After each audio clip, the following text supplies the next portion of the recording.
Nagpa-picture muna, bago mag-serve ng pagkain.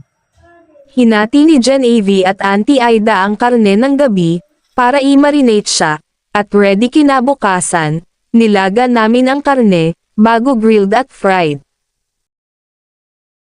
Dahil special ang aming bisita, nag-prepare din ako ng gulay, na special sipo egg, with buttered mixed vegetable, ginamitan ko siya ng fresh na gulay, at frozen na mixed vegetable, with chicken, sweet ham at hotdog.